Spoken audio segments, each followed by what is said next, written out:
You're listening to the voice of Nassau Community College, 90.3 WHPC. My name is Bill McIntyre, and it's time for this week's Long Island News, the show that talks to newsmakers and other important people from Nassau and Suffolk County that matter to Long Island and Long Islanders like you. So each week we'll have a conversation about issues that affect all of us. I live on Long Island just like you, and I want to know more about the people making the big decisions that affect all of us. Well, this week I'm happy to welcome Mr. Richard Kessel, who back in October was appointed to the Nassau County Interim Finance Authority in the role of chair and director for the board by New York's Governor Kathy Hochul. Well, NIFA was formed over 20 years ago to monitor and oversee Nassau County's finances and to ensure that the county is fiscally strong and has long-term plans to have balanced budgets and stable finances to protect taxpayers and residents. And Mr. Kessel's resume is extensive as an expert on energy and consumer issues. He previously served as the Nassau County Industrial Development Agency's board chair and as CEO of the New York Power Authority. Hello, Mr. Kessel.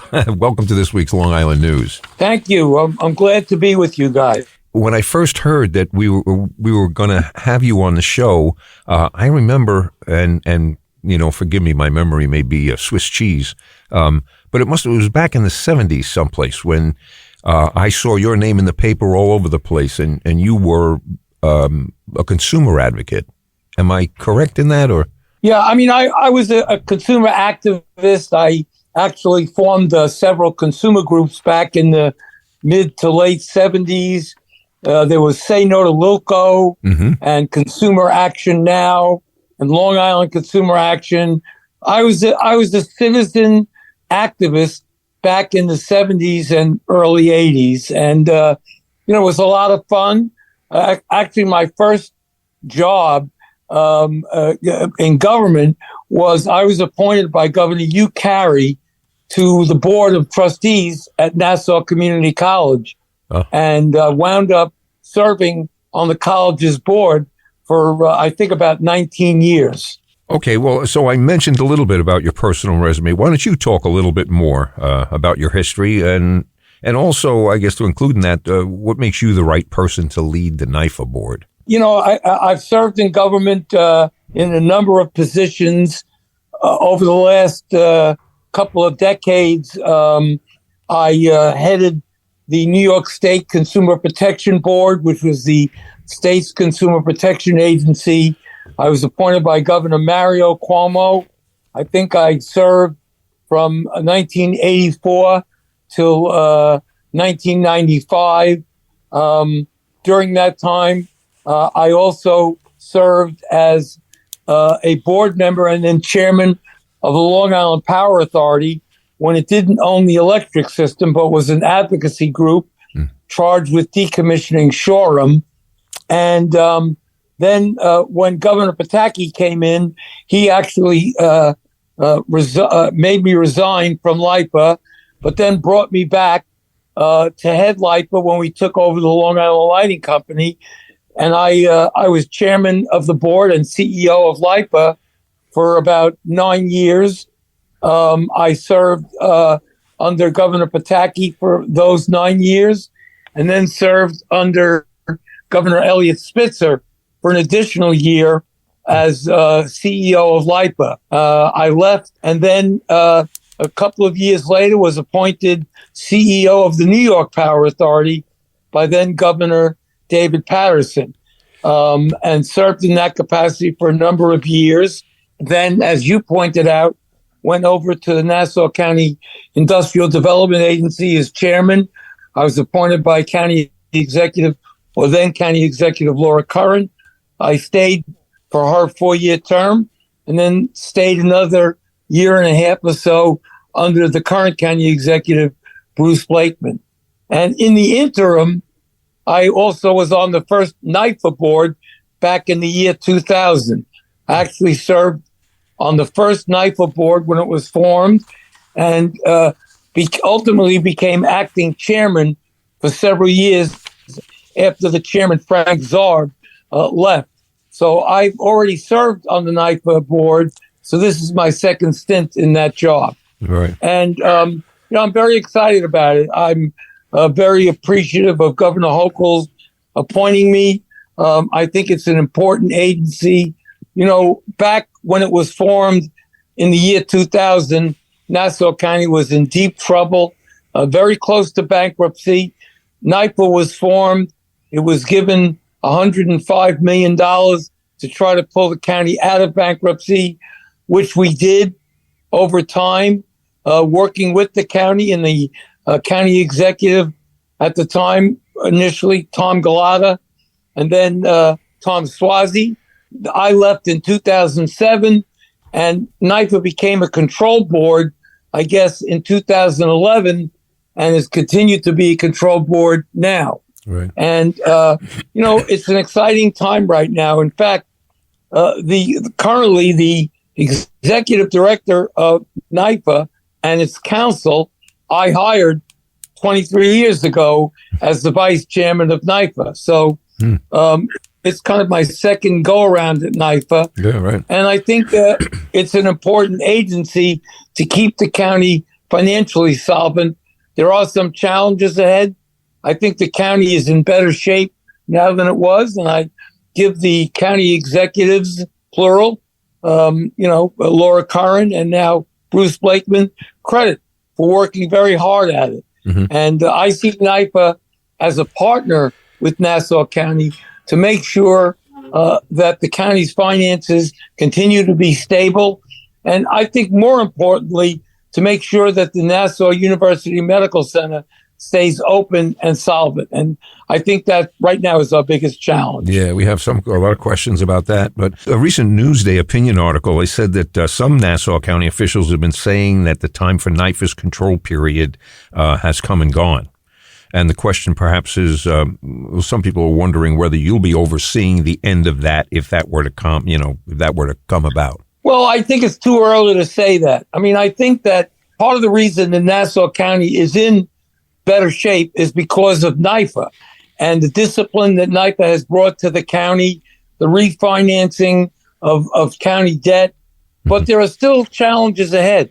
As I mentioned, the hospital has a big cash problem right now. Yes. And while I'm working very closely with the chairman of the board of the hospital, Matt Bruderman, and, to try to see what we can do to fix the hospital, I think there's a short-term cash issue. And, potentially the hospital could run out of cash in the next couple of months and be forced to close. And that would be terrible for Nassau County, especially for the residents of the county that are underinsured or uninsured, or on Medicaid, and, have no place to go if they get sick. Mm-hmm. So, I think that while that challenge is still out there, and you still have the whole assessment issue and the challenges that we face and the backlog of assessment challenges, to end the control period prematurely, I think would be a big mistake. Mm-hmm. Not that it should last forever. It shouldn't. But I think that we should be working in partnership with the county. And I intend to do that. I've known Bruce Blakeman now for over 35 years. We've worked together on a number of issues in the past. We met several weeks ago. And, we want to work together to make sure that the county continues to meet the fiscal challenges that lie ahead, some of which I mentioned, the hospital, right, the whole reassessment issue.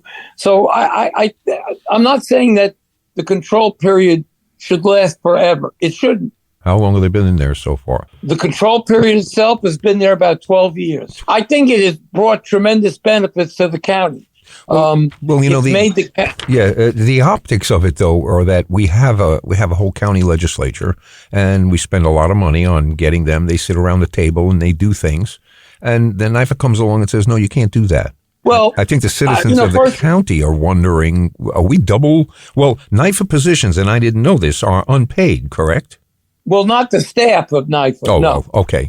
To correct it a little bit, look, the legislature, the county executive, they were elected to run the county, not NIFA. Right. And I don't think that NIFA should be running the county, and it doesn't. Mm-hmm. What NIFA does is to approve major county contracts, labor agreements, and the county budget. And, for instance, this year, and, I came in towards the end of the budget process. I was appointed by the governor in mid-October to succeed Adam Barsky, who was chairman of NIFA before me. I think he did a really good job. But I came in at the end of the process. We didn't reject the budget.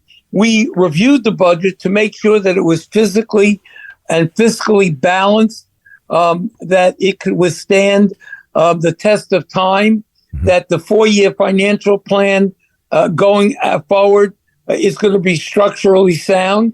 And while I think that, next year's budget is balanced, when you go into the outer years, 2025, 2026, there could be deficits that pop up. Sure. And our job is to make sure that that doesn't happen, working with the county. But we don't tell the county what to do. Right. What we do is we approve any contract over $50,000. We approve the budget. We approve the county's financial plans. And I think it's good to have that kind of oversight and that kind of discipline in the county, because we don't want to see the county get in trouble again. Yeah, no, that's for sure. By the way, you're listening to this week's Long Island News on the voice of Nassau Community College, 90.3 WHPC. My name is Bill McIntyre, and my guest today is Mr. Richard Kessel, who was recently appointed to the Nassau County Interim Finance Authority, also known as NIFA, in the role of chair and director for the board. The big thing for the hospitals, it's what doesn't seem funny. It's kind of sad, actually. The one hospital that serves the folks with the least on Long Island seems to be the first one on the chopping block. Yeah, I think there are challenges. First of all, the immediate challenge is to keep the lights on at the hospital, to keep it going. Mm-hmm. And right now, and I think the hospital would agree with me, the hospital has a serious cash problem. Yeah. And I'm very concerned that in the first couple of months of next year, January in particular and February, if help isn't forthcoming, that the hospital could run out of cash, not meet its payroll, right, and not be able to make a $38 million pension payment on February 1st. Right. That would be a disaster. It would be a disaster for all of the taxpayers and residents of the county that depend upon that hospital to keep their health. Yeah. And, there are not a lot of public hospitals in the state. There are only 3. There's Westchester, Erie, and Nassau County. Right. And so the first challenge is to keep the hospital operating. Mm-hmm. And we are working closely with Governor Hochul and her staff to see what we can do to make sure that the hospital doesn't run out of cash. Yeah, that is the most important thing we need to do right now. Right. There are cash flow problems at the hospitals. They've got slightly over $30 million in cash, which is very small for such a large institution. Right. I don't know if you realize it, but there are over 3,000 people working at that hospital. Right. And so it's not just the patients that are cared for at the hospital, it's the people that are working there. Right. So the first problem is to make sure that the hospital has enough cash to get through the next few months. The next issue, I think, is long-term. It's kind of like the old question, what do I want to be when I grow up? What should the hospital be? I don't hear much disagreement that the hospital needs to survive. The question is, how does it survive? And in what condition does it survive? And those are long-term questions that we need to answer. And the governor has asked me and NIFA and our board, we have a very talented board that operates there, to try to figure out and work with the state administration to keep that hospital operating just certainly over the next few months, right, but many years to come. Right. Well, Newsday reported that the county is on track to record its 5th annual surplus and has more than $1 billion. Is there any truth to that, or? Well, I think the county does have a surplus, but you never know what the economy is going to bring. And the fact is that a surplus can turn into a deficit very quickly. Right. So that's, and, a lot of the money that the county has is because of the COVID funds that the county received. right. When I was over at the county at the IDA, I was one of the people that was running a lot of the programs that were funded by the federal COVID funding. Mm-hmm. And there's a lot of hundreds of millions of dollars that were spent, and some money that still needs to be spent. But I'm concerned about the outer years. If the sales tax revenues start to decline, mm-hmm. that you're going to start seeing deficits in maybe as soon as 2025 or 2026. So I do think, and I think I said this before, and I want to acknowledge it. I think that the county is in better shape than it was. I credit Bruce Blakeman. I credit Laura Curran with doing that, but it's primarily due to the COVID funds that the county received, mm-hmm. and of course, all of the refinancings that NIFA itself did. And Wow. The best thing for Nassau County is to continue to have surpluses.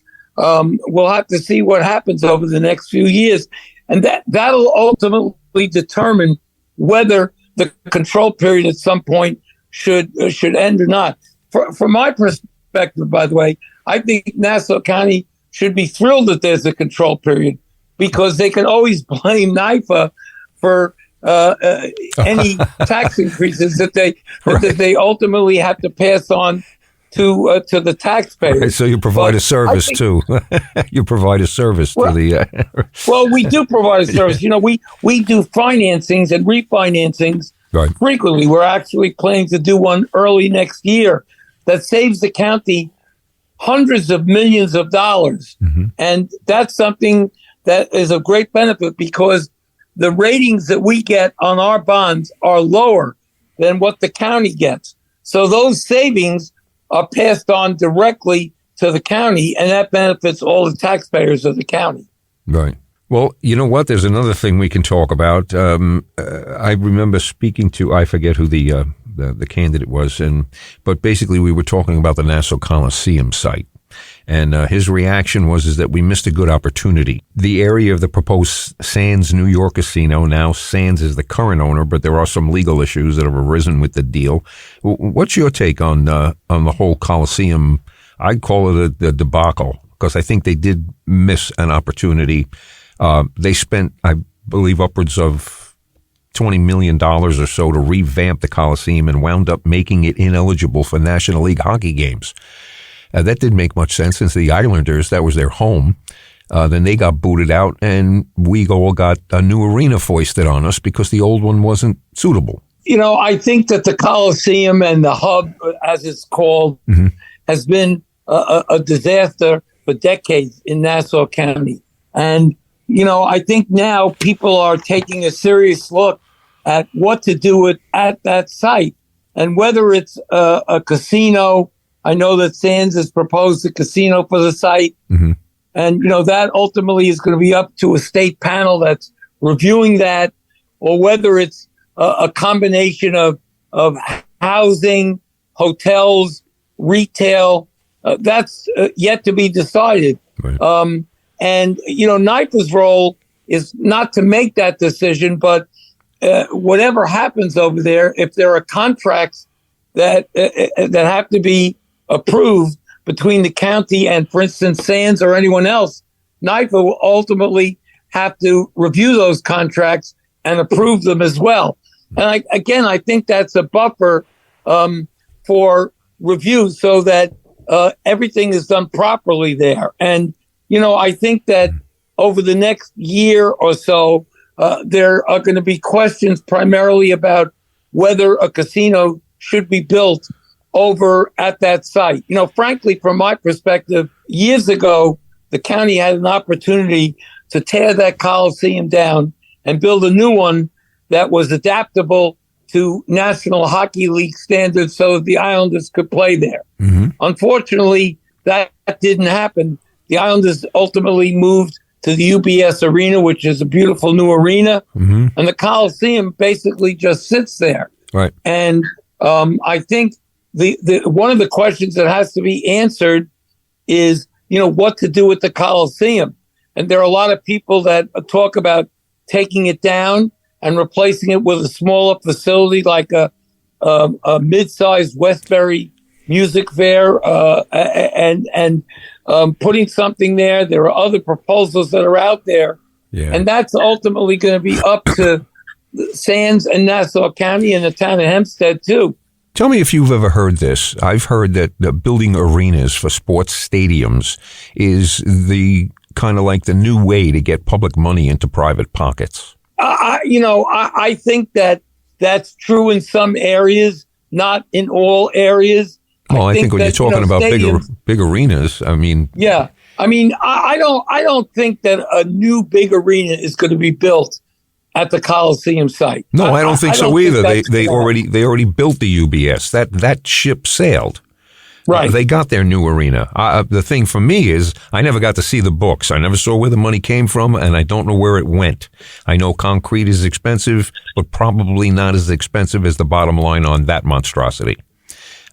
They also got their own train station, which wasn't going to be used for regular consumers until the people in the area screamed about it. And I think now it's going to be open as a regular stop. Yeah, I think that, look, as you said, that ship has sailed. Mm-hmm. The UBS Arena has been built.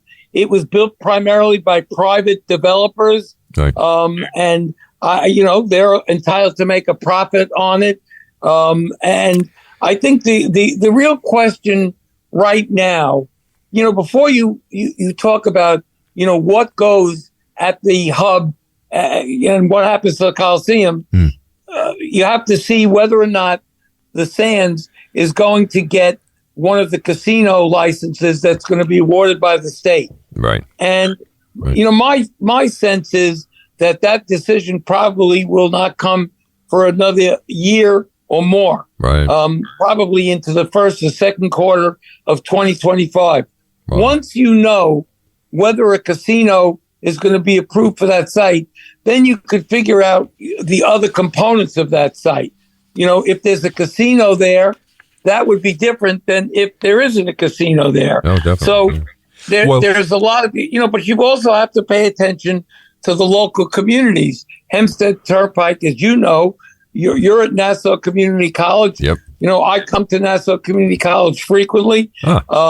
And the traffic on Hempstead Turnpike, the parking, those are all challenges that have to be met. Right. And I know that there's a lot of local opposition that has to be listened to. Mm-hmm. That's why the town of Hempstead is doing an environmental review of the proposed casino over there. So I think that you have to let the casino argument play itself out, a decision made on whether a casino is going to go there, and then you could look at the other alternatives, whether it's building a hospital over there. And again, the question, and it's been proposed that NYU Langone may build a hospital on the college campus. Mm. Is that a good idea for the college campus? Mm. Is it a good idea for the Nassau University Medical Center a few miles away, which is, bleeding cash right now? I don't know. NIFA should be part of that review.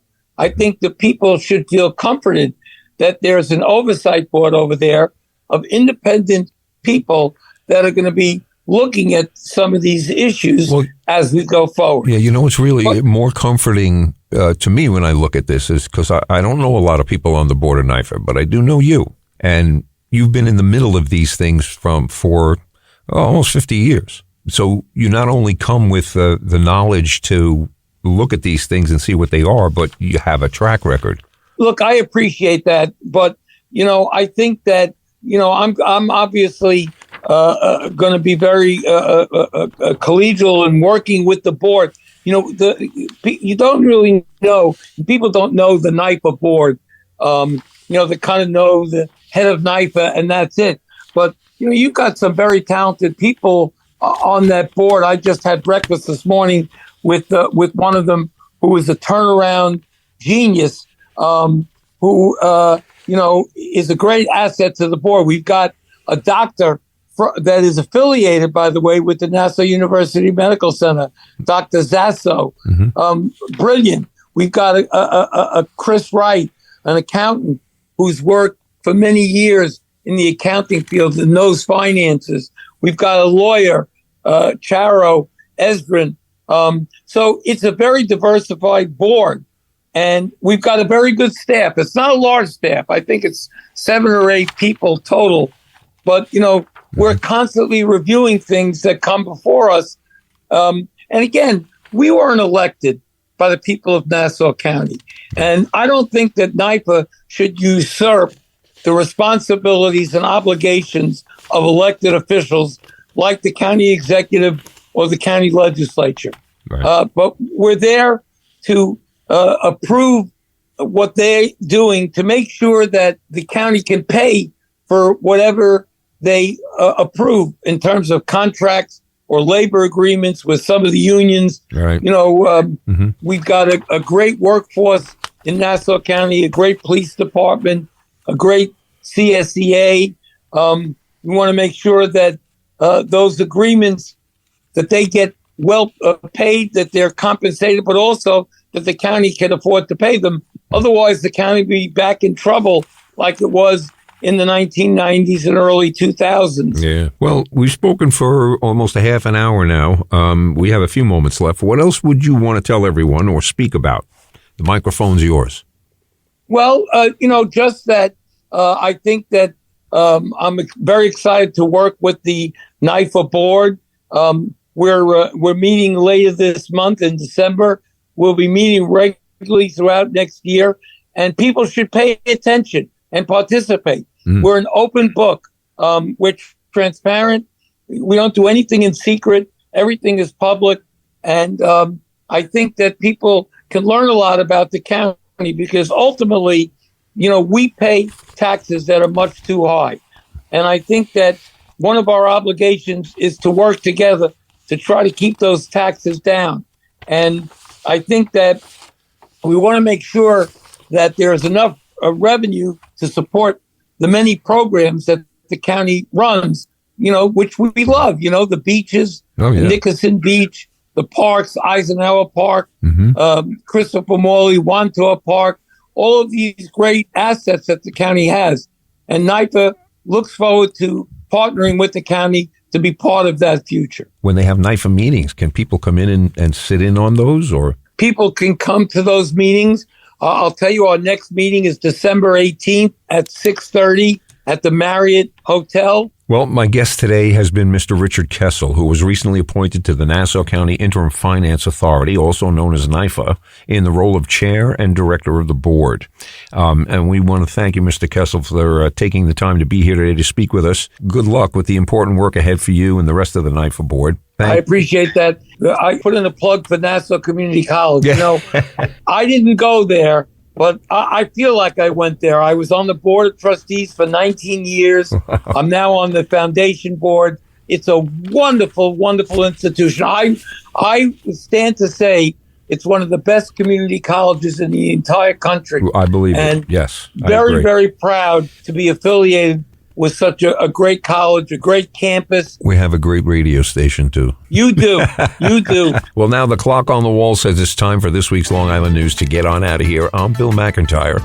Remember, you can listen to us by searching for this week's Long Island News wherever you listen to podcasts. And we're right here every Friday on the radio at 3 p.m. on the voice of Nassau Community College, 90.3 WHPC.